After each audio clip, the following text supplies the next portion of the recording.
Hello, welcome back to P-Storm. I am Pluvius Lilon, and today we're playing South Scrimshaw Part 1. Now, I know next to nothing about this. All I know is it's presented as a nature documentary, and it's very short. It can be finished in like less than an hour. But hey, it's Visual Novel November, so I'm like, I don't know what to play. I guess I'll look up short visual novels, see what I can fill the space with. Yeah, it sounds pretty cool, so let's take a look.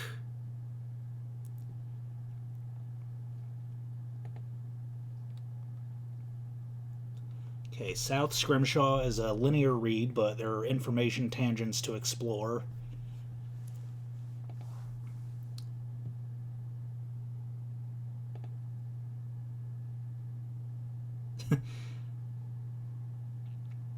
It's very clever, presentation of the disclaimer.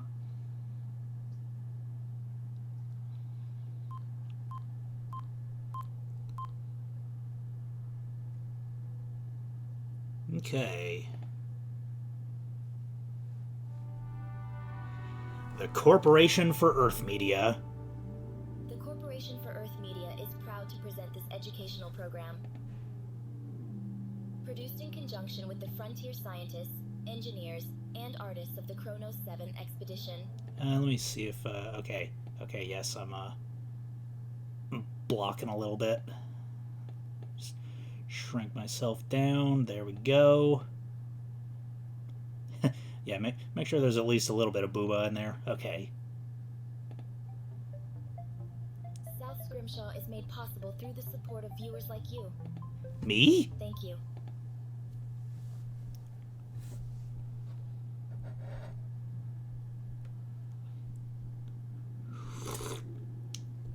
Chapter 1. Birth!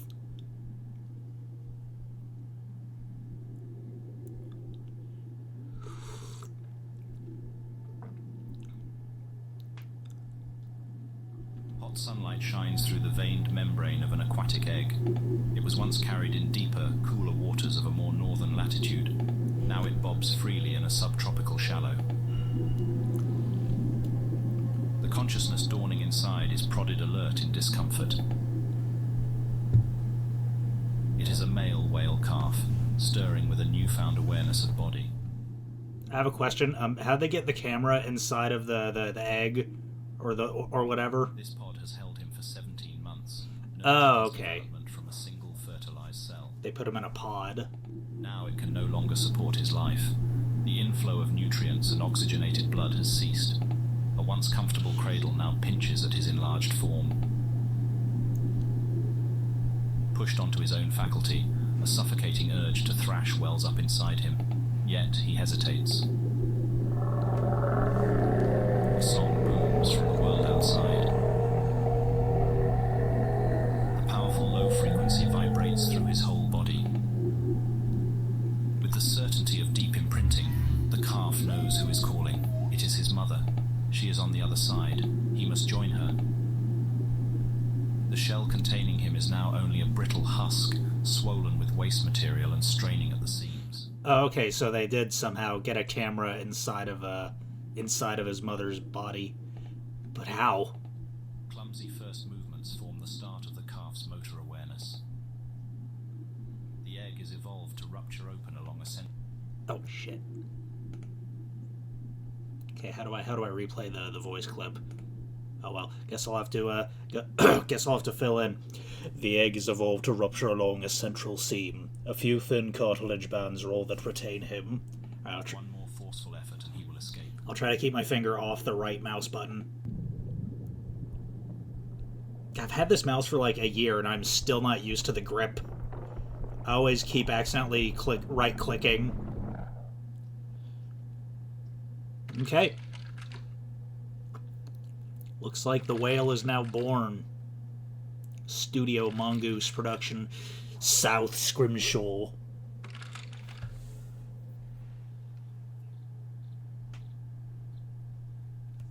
Technically speaking, the whale didn't hatch from an egg. Egg is something of a misnomer. While there are known egg-laying mammals, none of them are whales. This whale species has a placental connection to the mother while developing. I only know of 2 egg-laying mammals in the world, platypi and echidnas, both native to Australia. Birthing shell is the term currently favoured in scientific journals when discussing this style of external womb. The outer cartilage folds backwards, shrinking the space inside and expelling the contents outwards, creating pressure against the inner membrane until it finally pops. Blech. The calf spills out into the open ocean. The world is a rush of sensory stimulation. The newborn is momentarily stunned limp. He comes to amid a dizzying flurry of life. Plants and protists tangle and snag his every movement. Small scavengers eagerly devour the cloud of waste. Plants unfurl and retract in almost animalistic locomotion. Foliage clings to the calf from above. Placenta. He swims deeper to escape. His mother's song reassures him once again, but she is still nowhere in sight. Sponges, wharf biters, crustaceans and corals dangle from the plants like ornaments. Something solid grabs from below. His descent is halted.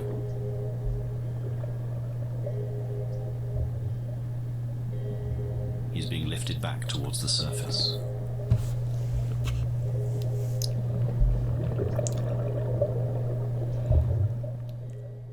He's just bumping into the plants like, Mommy, sorry. Mommy, sorry. Mommy, sorry. The calf breaches, filling his lungs with their first breath of air.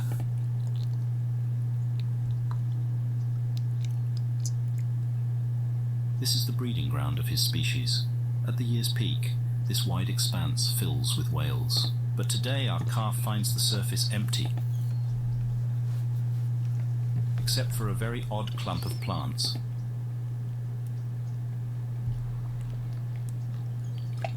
The calf does not know what to make of it.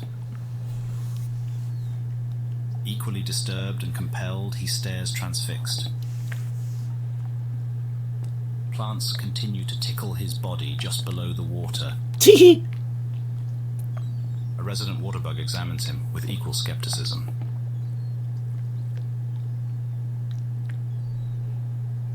Sudden movement atop the leafy mass catches his eye. Man, if I were that whale, that water bug would be dead in like seconds. Is that a pigeon? No, that's a pelican or a stork or what have you. It's all too frightening for the little one. He retreats back under the surface. His overpowering instinct is to nurse, but he cannot. His exhaustion mounts and fear seizes him. He is lost. And as if sensing his weakness, tendrils begin to grasp at him. A vine lassos his flute. There is no escape. In a final burst of strength, the calf fights, thrashing, tearing, and uprooting his attackers. A scent of blood enters the water. His mother cries a pained song to soothe him. The calf is hit with the sudden realization. The strange plants are not taking him away from his mother.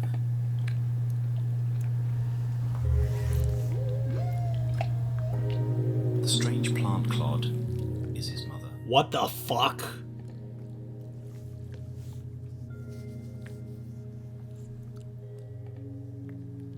Okay.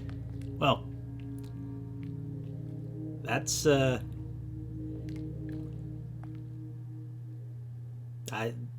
don't I don't really have words to describe that. Okay, chapter 2, anatomy. Yeah, I guess we'll find out how What evidence remained of this year's Brillo breeding season has long since been swept away. I guess we'll find out how that little whale grows up into a humongous clump of plants. This sandbar has returned to its normal, pristine state, save for one unusual pile of rocks.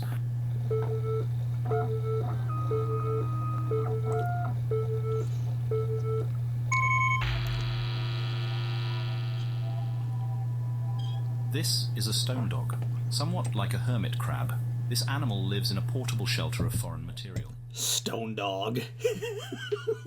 It grasps together a shell of scavenged of debris with its long limbs, and secretes an adhesive mucus to hold it fast. Stone dogs mostly rely on ambushing prey from a camouflaged position. Why is it called a Right dog? now, this stone dog here is not the hunter, but the hunted. Why is it called dog, though, when it clearly looks like an eel? I don't understand. It is a woefully obvious attempt to hide, as the predator stalking it possesses one of the sharpest minds in the ocean. A quick check if the coast is clear. It's like, are they gone yet? It isn't. Oh, shit. Our whale calf wants to play, not eat. But from the stone dog's perspective, there's little difference. It's like, there we go, Since hatching, our calf has been a healthy and energetic specimen. Despite his late birth, no complications are detectable. If anything, his cognitive ability is showing swift advancement. Aw. I never thought whales could be cute. He is very fond of holding his fluke above the water surface. Scattered showers are currently moving through the area. The calf has been emerging frequently for visual inspection since the rain began. He seems very interested in the weather above. As he should be. The call reminds him not to stray too far. Rain's pretty rad. Brillows have surprisingly keen vision above the water. The calf is quickly able to spot his mother. This is the farthest distance he has travelled from her. It is more than twice that of yesterday. Today was quite an adventure. Now, reminded of his mother, all this bravery seems to evaporate. He is suddenly anxious to be at her side. He will bring her any interesting objects discovered while exploring.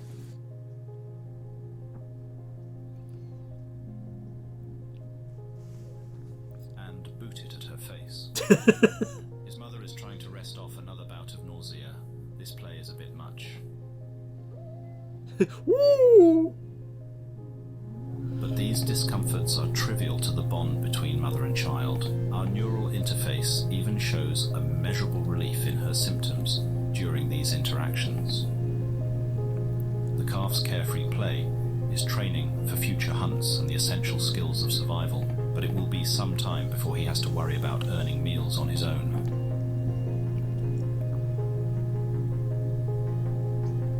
His mother's long, prehensile udders reach him through the thorny bramble. The milk he nurses on is thick as yogurt. Calves subsist on this fat-rich diet for 2 years, building up an insulating layer of blubber and the bands of spongy tissue for other organisms to burrow into. Here we arrive at what truly makes a Brillo whale such a remarkable specimen for study. Symbiosis of unrivaled complexity and variety. This female was initially selected for study due to her exquisitely beautiful exterior. The mammal is almost totally concealed within the undulating botanical mass. Yeah, little guy's like, yeah, give me that grass yogurt.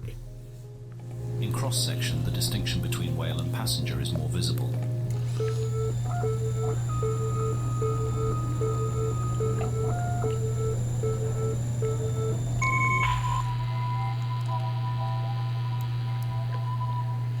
Whoa. Unlike the stone dog shown earlier, this is not simply an external attachment of foreign material.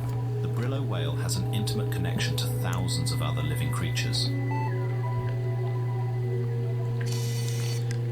The whale chooses from among a variety of partner species and offers real estate within designated regions of its body. An inner membrane draws the line between the welcome cohabitation space and the whale's vitals. This unusual arrangement raises several questions, the first of which we'll address. Okay, so all those plants aren't like part of the whale's body. It like lets those plants attach to it. What is the benefit of living on a whale? To help us illustrate the principle, we will be assisted by a sea bunny, or sea bun, to use its more common nickname. While each species has its own unique adaptation to this niche lifestyle, we can indicates several broad categories of benefits such evolution aims to harness. I'm just imagining like some manner of species like building a house on top of a whale's back. Moving through water takes energy. It is far easier to travel great distance when someone else is doing the swimming. Simply hitching a ride can be greatly beneficial. So living on a whale's like your house doubles as a car or a boat. For example, one species of crab only lives on Brillo whales every other generation and uses whale transportation to greatly expand its range. Unless one is the apex predator, the threat of being eaten is an ever-present reality. If one lives as a potential meal, it is very important to be the least desirable, most difficult of meals. So your house is a boat and also a castle. Finding alliance with a giant beast and living under its protection creates a very effective deterrence. Yeah, it's like a boat for transportation and a castle for protection. It's always still possible to be eaten, but hunters now risk facing off with a leviathan. Some partnerships are more proactive. Certain shark, skates, rays and scarps have formed hunting partnership with the Brillos. They help find and catch quarry, then share in the feast. Pack hunting allows the Brillo to take down larger and different sorts of prey. The blood or waste of Brillo whales can also provide a source of nourishment.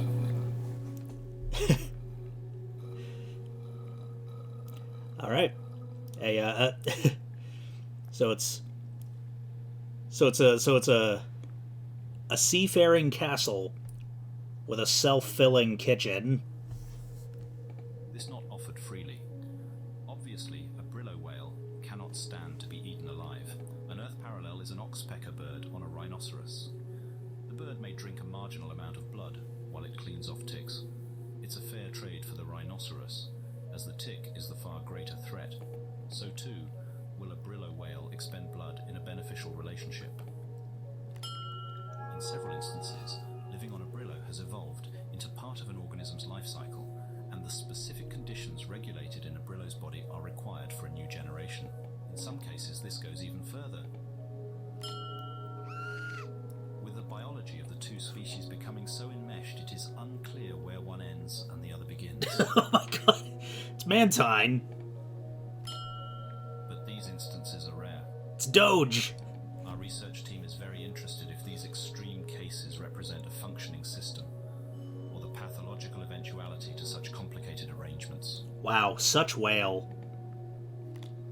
All of these riders taking in small amounts adds up to a great expense for the host. This prompts the obvious next question. What does the whale stand to benefit from this arrangement? This is more complicated to respond to.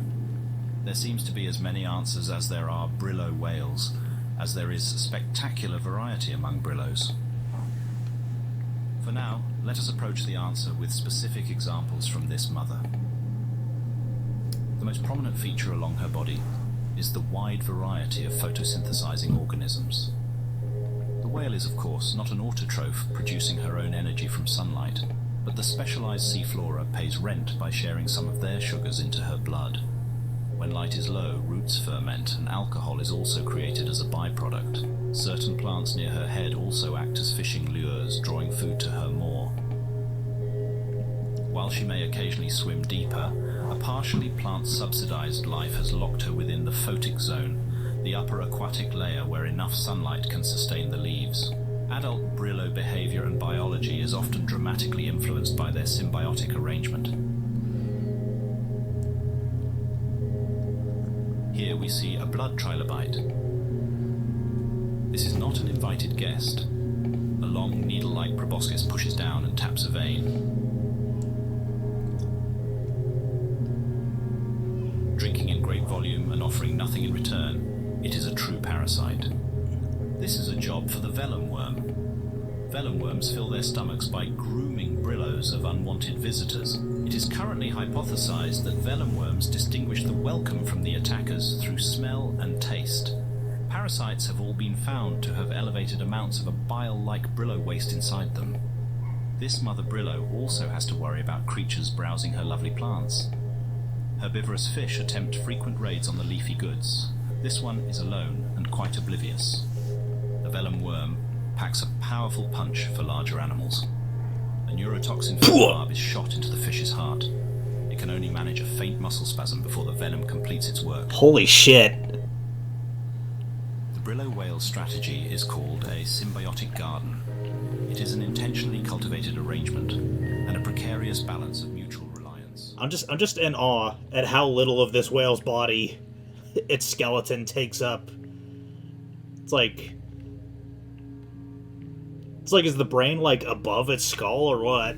I don't know the anatomy of real whales. I don't even know if Brillo whales are, like, real or fictional. I'll have to look that up later. When successfully maintained, the host becomes a morass of life. It is usually defended from attack. It can sometimes acquire energy in novel ways, and occasionally it is able to invade new niche ecosystems. The universal downside experienced by all Brillos is that more complexity creates more points for failure. An adult Brillo's life is dominated by the struggle to groom a semblance of order into increasingly overgrown flanks. To a simple calf, these adult problems have yet to enter his mind. Today he has found his mother's leaves serve as fun streamers to play with. She finally scolds him. She is too unwell to tolerate any more roughhousing. He doesn't quite understand, but he has other diversions. Primarily drinking more of her milk. Given the complexity of Brillo anatomy, even small health problems can swiftly spiral out of control. This female experienced complications while giving birth. There is the potential for the situation to worsen. A thorned branch has become ingrown, puncturing through both the layer of protective outer muscle and the cuticle barrier. This had begun prior to calving, but her contractions to extend the womb also caused the plant shard to stab deeper. The spikes are now in contact with her intestines. The site is inflamed and white blood cells flood the area. Shit, can I go back? The immune system unmistakably identified the spikes are now in contact with her intestines. Fortunately, there is no puncture yet. The site is inflamed and white blood cells flood the area. The immune system unmistakably identifies this as an injury. We can witness her stiff reluctance to move and read a jolt in brain activity when she's jostled. It must be greatly painful. I wonder if I can make it auto advance.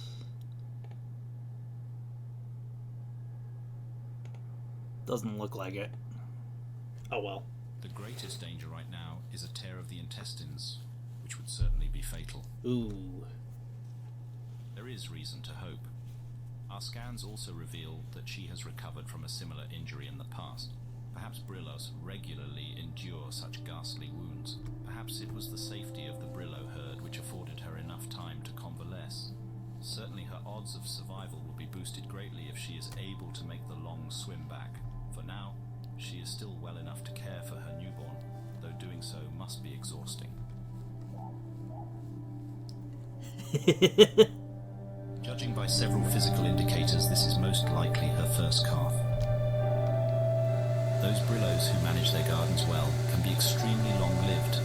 Females can give birth as many as 8 times. If the calf survives, one day he too might also cast his genes forward, his own minute fingerprint on the future's shape. Regardless of whatever metric of success we observers of an outside species might apply, his life will be led by the means it was forged, in the crucible of natural selection. But, for now, a rare moment of shelter. Aww. He's sleepy.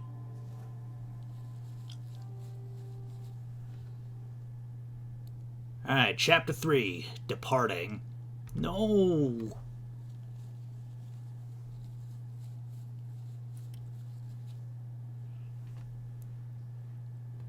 This is a simplified map of the local ocean topography. The deep blue represents a fault line, the planetary scar where 2 tectonic plates meet. As with Earth, this land is a moving crust atop a globe of molten metal. The planet-shaping force of subduction pushed ground up above the sea, creating what is now named the Chartreuse Archipelago. The island chain runs for about 870 kilometers, drawing a ragged line away from the continent. These names were given by an early survey team assessing the grounds for a harbour or research outpost.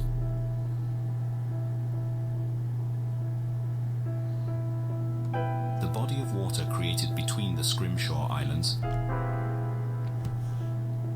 is known as the Thalo Bay. The large inlet is exactly what a brillo whale breeding ground requires. Outside of that season, the whales live elsewhere. Usually they are found at coral reefs and areas more productive with food. Brillos require a very high-calorie diet. I mean, I'd imagine they're whales. We now find our whales here, at the border to the Great Vathis Ocean. I mean, have you seen a whale? They're big motherfuckers. It is a bright day in early autumn. An unseasonable cold front chills the air.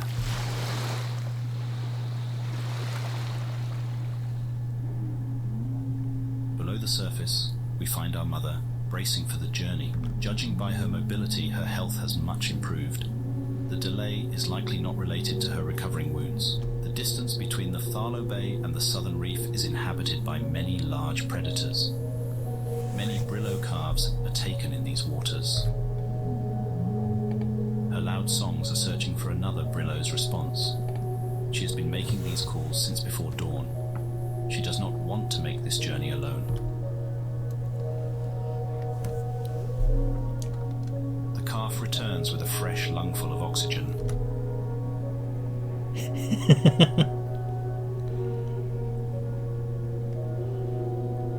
And quickly retreats back to the bramble under his mother. For once, he does not need to be told to stay close. Undoubtedly, he can also read the change in his mother's behavior.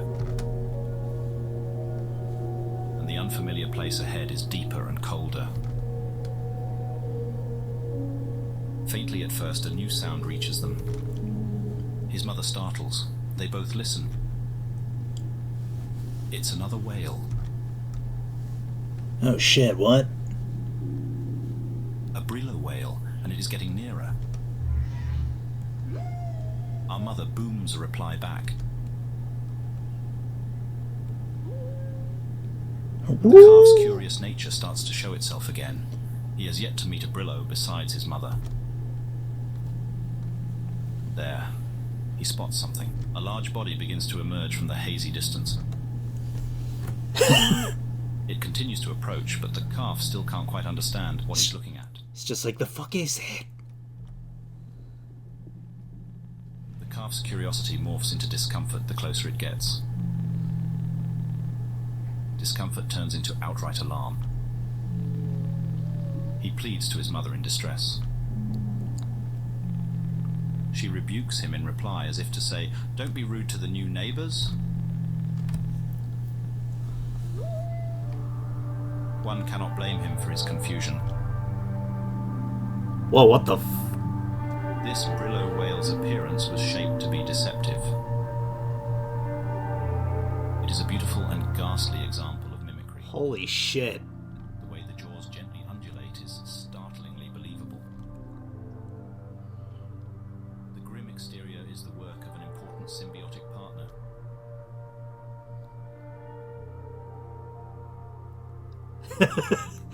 It's just like, hey guys, what's up? These prodigious builders turn their colonies into terrifying scarecrows by spinning and sculpting ossamer. Water is channeled through the layered construction, swelling and emptying various pockets, creating animal-like locomotion. Our resident Weaverlobe expert insists that the beastly facade before us here should have taken many decades to complete. It also seems unlikely that it was built from scratch on the whale's back. Perhaps if Weaverlobes are able to relocate such structures, an established colony was simply carried on to the brillo's back. Alright, so if brillos are like seafaring castles, then I guess the Weaver lobes are like exterior designers. Such a fearsome appearance does much to ward off predators. The reversed head may also help to confuse prey. I do not know why she was left behind, but this brillo is a valuable addition to the ocean crossing.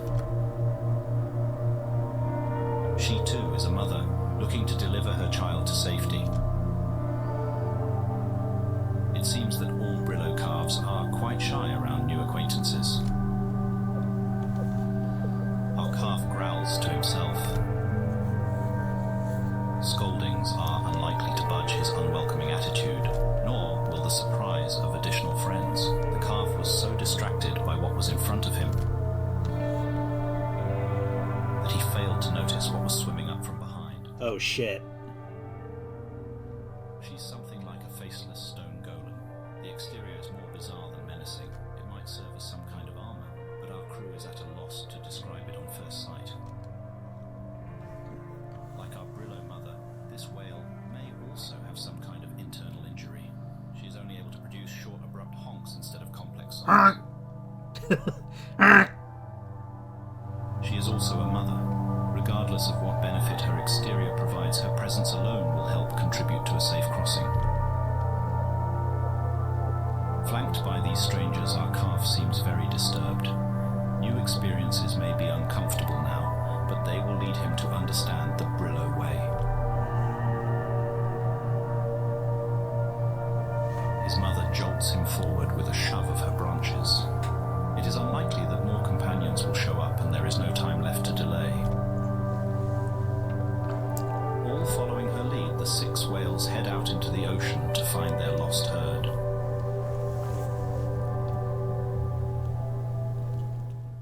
I wish whales were real. The pod is now 57 kilometers from the Great Southern Reef. This is the final leg of their journey, and their path crosses over a wide abyssal trench. The parent whales set the pace at a rigorous 6 kilometers an hour.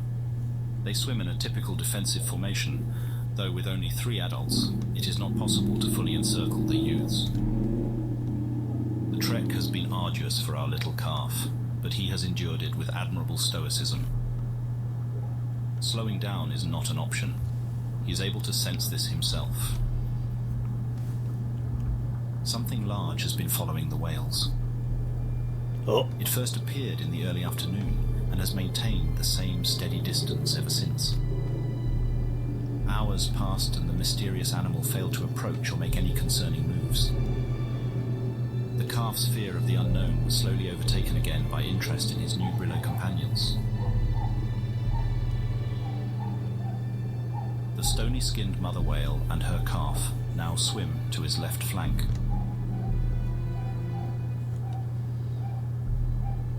This calf was whining earlier, but seems to have calmed. The stony mother's outer surface has slowly morphed shape throughout the day, greatly reducing in size. It is as if the exterior nodules are deflating. What mechanism triggers this change or how they shrink, we do not know. Overall, she is slightly more streamlined in form than earlier. Perhaps she can intentionally contract her shell for extra mobility.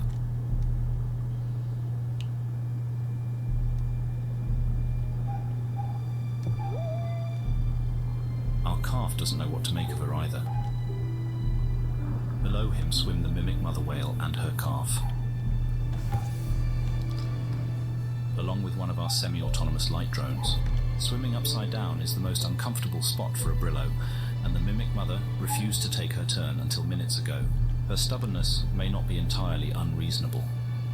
While upside down, her disguise as a wide-jawed monster appears to fall apart. The illusion of a toothy beast is currently broken. Our calf gets a reassuring hum from his mother. This always seems to quell his unease. He is safe within her nest of thorns. He must focus on swimming. But it's hard to ignore that ominous thing in the distance. Just keep swimming. Just keep swimming. This is a penumbra shark. It is the fastest marine animal on the planet. For the penumbra, 6 kilometers an hour is a leisurely pace. It could comfortably stalk the whales days on end. An apex hunter, patient with experience, it will preserve all possible energy for an opportune strike. Very much like a sailfish, penumbra sharks have a large dorsal fin along their back. This is kept retracted until the moment of attack. With several flicks of the tail, it vanishes from sight. Panic overtakes the whales and the defensive formation immediately breaks apart. Our calf looks down. The mimic mother has abandoned her post. Oh shit. Nothing stands between our calf and the open abyss below.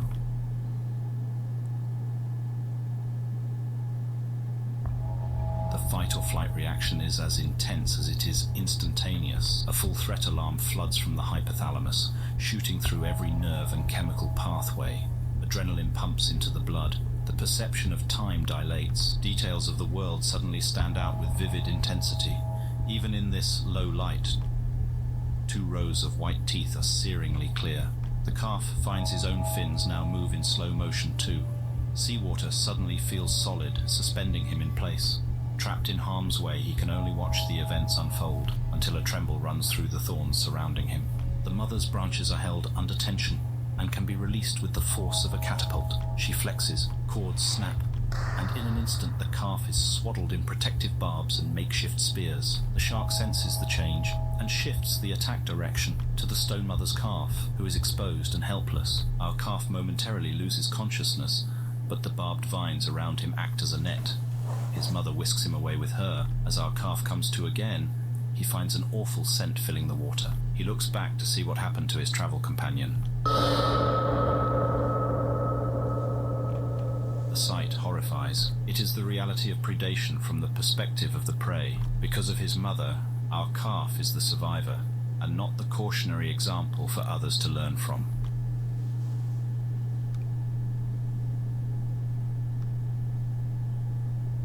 Less than 20 kilometers remain until the reef and the safety of their Brillo herd. I'm literally crying and shaking right now. Guru would never do this. The mimic mother races ahead, leaving the weaker whales to their fate. The stone mother lags behind. Her movements are confused. She is still in a state of shock over the death of her child. Our calf struggles to follow. It is much harder to swim outside of a larger whale's slipstream, and his mother is falling far behind again. He races back to be by her side. The calf has been running ahead of her sight and then returning. The back and forth seem to coax his mother a little further each time. But now her strength has failed. She cannot even lift her fins in response. Her old wounds were opened by the physical exertion to save her child's life. She will not recover. He whistles the familiar call to play. There is no more response. She has finally slipped from consciousness. She cannot remain with her calf any longer. He continues to press for a reaction. Desperation compounds the grief. At this age, calves are completely dependent on a mother's milk and protection. With nowhere to go, the calf remains at her side. The research team witnesses the mother's final pulses of electrical activity fade and extinguish.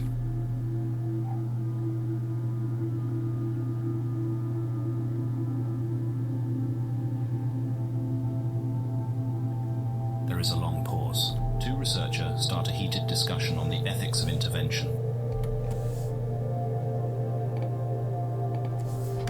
But before any consensus is reached, the argument is interrupted by a low rumble over the hydrophone.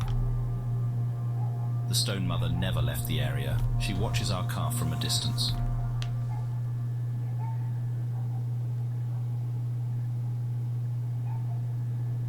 A new day begins to dawn over the coral reef. Brillo whales start to stir from slumber. Together, the stone mother and our calf have arrived safely. Though physically and emotionally depleted, neither has found any sleep.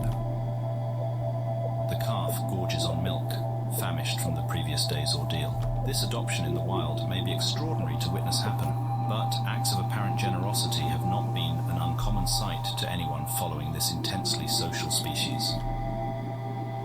The stone mother's exterior appears to now be fully deflated. We can see a more familiar shape underneath. It's the outline of a young female whale, quite small in size for an adult specimen. She has saved our calf from certain death. Perhaps our calf is helping her continue on too. The young whale finally slumbers. It is good that he takes the moment to recover while he can. He will need the rest. In the morning, he will awaken to an overwhelming new world.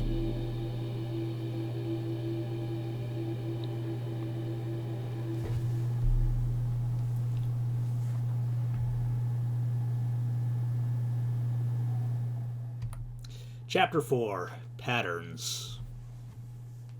The miracle of Brillos is not that other creatures can live inside the whales. This sort of arrangement is not uncommon.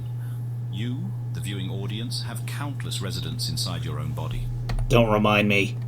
The miracle of Brillo whales is their ability to pick and choose their occupants. Our whale will now begin this process of selection. Providing a backdrop for the next chapter is another amazing marine animal whose colourful anatomy can construct whole ecosystems. Our Earth audience will find it a familiar species. It is the reef-building coral. A bikini fish gently picks away along a mountainous path of calcium carbonate exoskeletons. It's her daily prowl for food, and something tasty has her attention. I've always wondered, like I know coral is a living thing, but I've always wondered, like, is it considered an animal? Plump, bite-sized greebles are entrenched in the nooks below. It'll take her quite a bit of work to pry them out. As the bikini calculates the best approach of attack, her preparations are interrupted. She joins the other fish fleeing for their lives. A higher caste of the food chain steals the scene. Shit, what is that? It's a spotted barnacle claw. Okay. Asked and answered.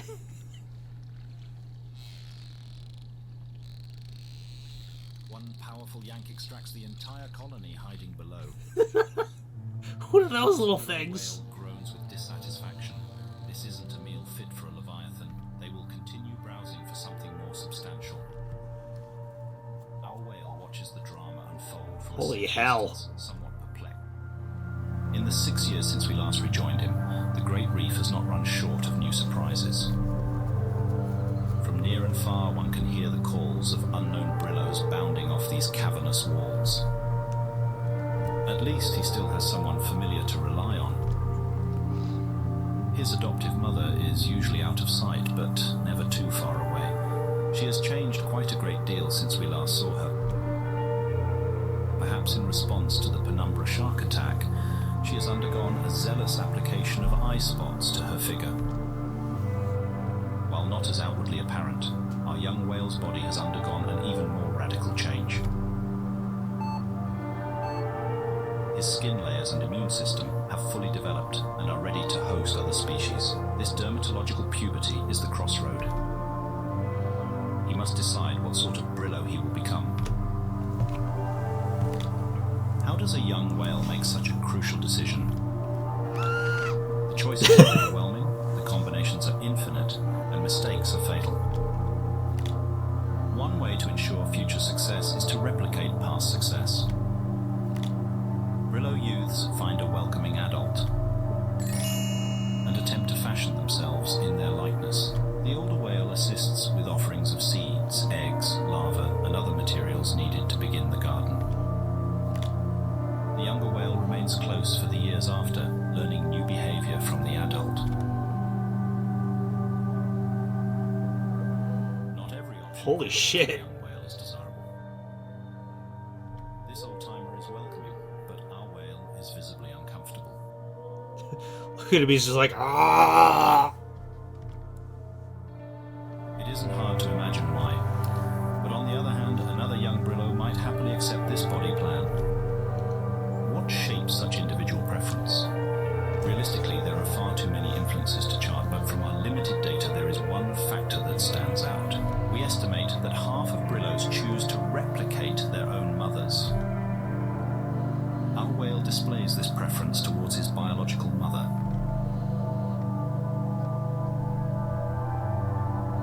These ribbon plants are the same variety she once wore. Our calf returns here every day, but it is no use. This Brillo whale is deceased. Nothing but a cleaned skeleton remains beneath the foliage. While it is interesting that the garden can partially survive on, none of it can be transferred without the living adult to help.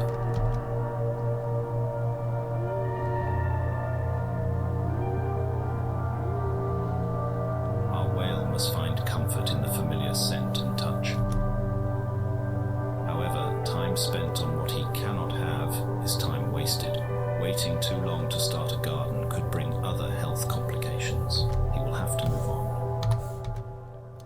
I could imagine. Goes on a search for another plant-based Brillo. For reasons unknown, such Brillos are conspicuously absent this season. It seems as if anything resembling his mother has migrated elsewhere. One single exception is discovered. And he is a spectacular example of aquatic foliage. The shaggy coat is as full and beautiful as the late mother's, but not all Brillos are welcoming. I like his little horn. Day after day, he tries to draw the adult into play, and day after day receives the cold shoulder. The adult flatly refuses to acknowledge his existence. This male has tunnel vision on the single purpose of mating. Babysitting is not on the agenda. We watch an attempt to woo a female fail pitifully. It's just like, go bother someone else, kid, I'm here to fuck. She is clearly put off by his little sidekick, tugging roughly on his leaves. Days of pent-up agitation are suddenly unloaded. Our whale is chased off at the point of a skewer. It may feel like a painful sacrifice, but a plant body is not an option. There's a dizzying amount of other choices remaining, and one of them will have to do. Yeah, never piss off a whale with a big horn. Another morning dawns. The nocturnal animals have returned to slumber, and the frantic energy of diurnal animals resumes. For our researchers, every day following the whale is a journey into an uncharted wilderness. Only a small fraction of the species here have been recorded, and there is so much inexplicable behavior to document. Recent discoveries have centered on the varieties of coral present. The reef itself is now understood to be a multi-layered structure. Progress and knowledge march forward through tireless work, but we often share in our young whale's bewilderment. Who is this? What is on his head? What is going on? We do not know. Our whale runs away, and we simply follow. That could be like just a reaction video. Who is this? What is on his head? What is going on? We do not know. One afternoon, it seems our young whale's persistent searching has been rewarded. A loud song heralds him from the distance. A Brillo hunting party returns. Their high spirits means that all had a good kill. The group's leader is calling to our whale. Our youth remains in place but allows the adult to approach. These whales are sophisticated pack hunters. The chowper, a stupid but friendly shark, who accepts the Brillos as their own.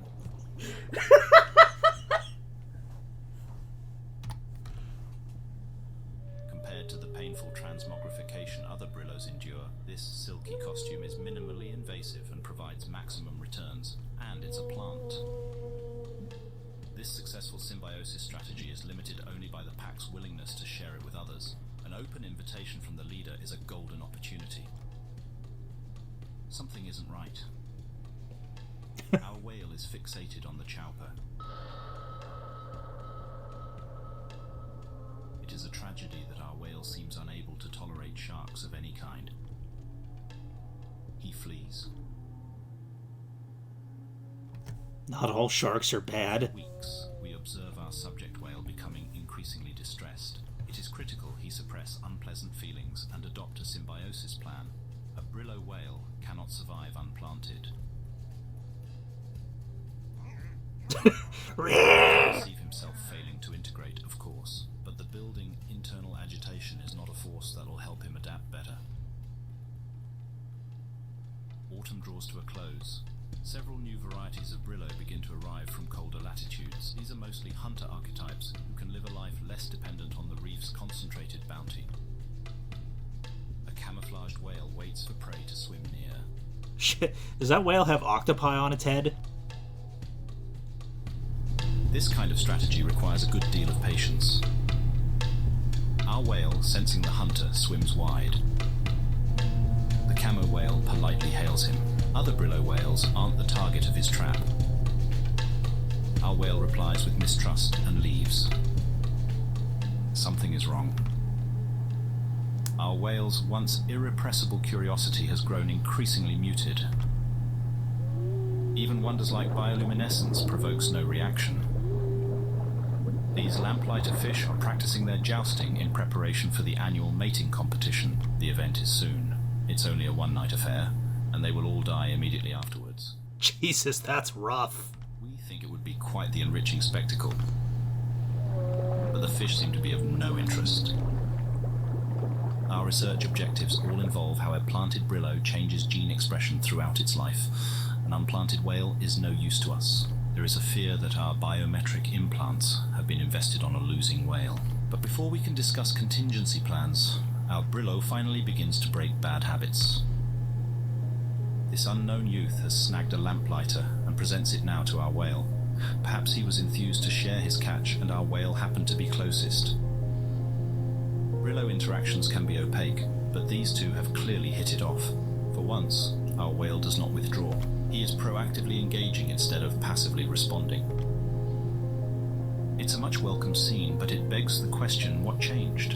What external factors could have contributed to a more outgoing posture? Did our cameras miss a life-changing event? Does this stranger seem less threatening than all the others? It is true that our whale, having been born outside the herd, has consistently lacked peer contact his own age. Young brillos cannot transmit garden organisms between each other, so the interaction here probably feels less fraught than it might with an adult who could permanently dose him with life-altering symbiosis.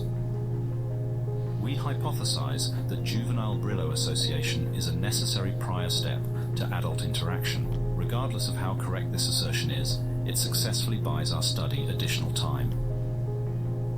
The two whales spend the rest of the day playing, and are still chasing fish together when we leave them. Night falls, but our whale is not asleep. GPS coordinates show he's swimming somewhere. As his aberrant behavior is still under scrutiny, the team moves to investigate. A spotlight is aimed overboard. We discover more than just our whale. He is traveling with a pod of other youths. They all sing with curiosity at the sudden lights shining from above. We cut the power to avoid further disturbance. It's soon clear where the brillos are headed. The first glimmers of action appear in the near distance. The night of the lamplighter fish has begun. The ocean starts to flash brilliantly as males battle for the attention of females. The weak are pierced open, spilling bioluminescence into the water. They shine with complete indifference to predators attacking. Known as predator satiation, there are simply too many to all be eaten.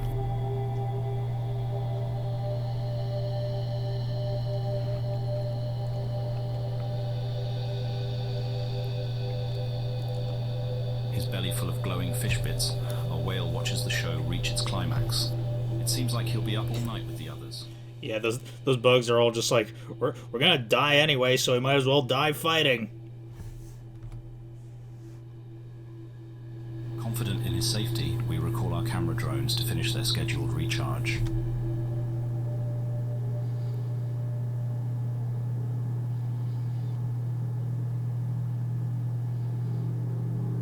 By blocking wave activity, the barrier reef creates a wide lagoon behind it.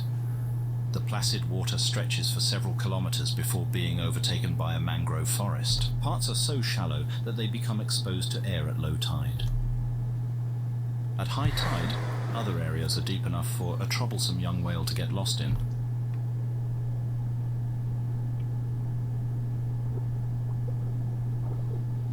Blub blub. His friends weren't adventurous enough to follow him today. And for good reason, as our whale realizes once the water level starts to drop again. There's no time to play with the locals. The outgoing seawater feeds to several deep channels. Whisked through the trenches, our whale rides the rip current to safety, with no control over where it's taking him. After a lengthy ride, he is spat out far from where he Whee! This is the end of the Great Reef. It's exposed and dangerous territory, but our whale can't help himself from having a look around. There's a sudden realization that he's being watched.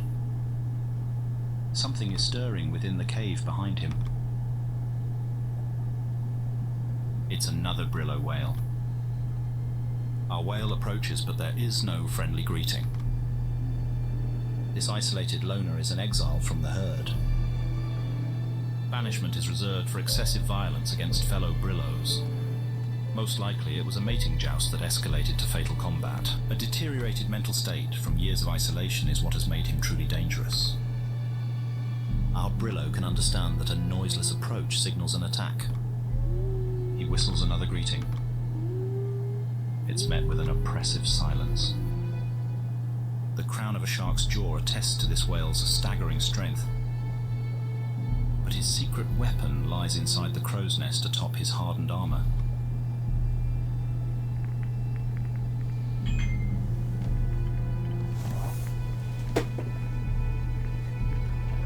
The Vorpix octopus wakes when it senses a kill is imminent. He serves the role of a hunting partner who swims in advance. Usually it latches over the eyes of prey and attacks with its serrated beak. But when prey is so pitifully weak, he prefers to spectate. Our whale is far from being scared. He's experiencing a whole other emotion. He knows. This was unexpected. Abandoning caution, the calf sings and plays like he's found a new friend. He goes in for a nuzzle and the harsh exterior cracks. How long has it been since the old-timer experienced any warmth of companionship? Maybe having a little apprentice killer won't be so bad. He grunts, struggling to remember a song that isn't also a threat. This isn't the scene of bloodshed that the octopus wanted. It seems he's witnessed this cycle once before, as he knows what must be done. The Vorpix presents our whale with a living piece of the armor plating. A quick feel for the soft spot. And the deed is done. When the young whale wakes up, the implant will already have sprouted roots to hold firmly fixed in his skin. With this major milestone now documented, the mobile lab departs and will not rejoin the whale again until his adulthood. Implants will continue to transmit information about his physical development for a 20-year remote observation period.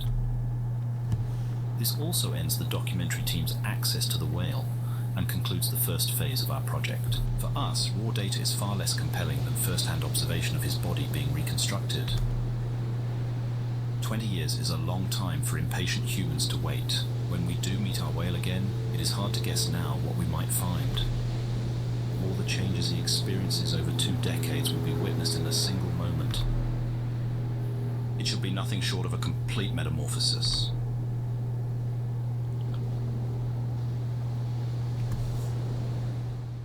Is that it?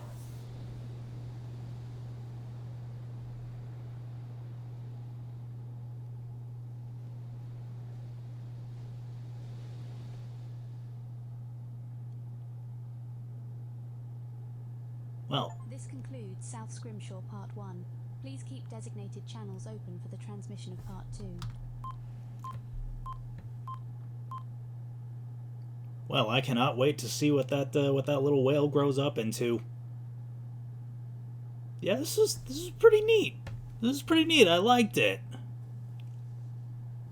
All right, yeah. I will wait with bated breath for Part 2. If you enjoyed this video, then no further actions required on your part. See you in 20 years, I guess.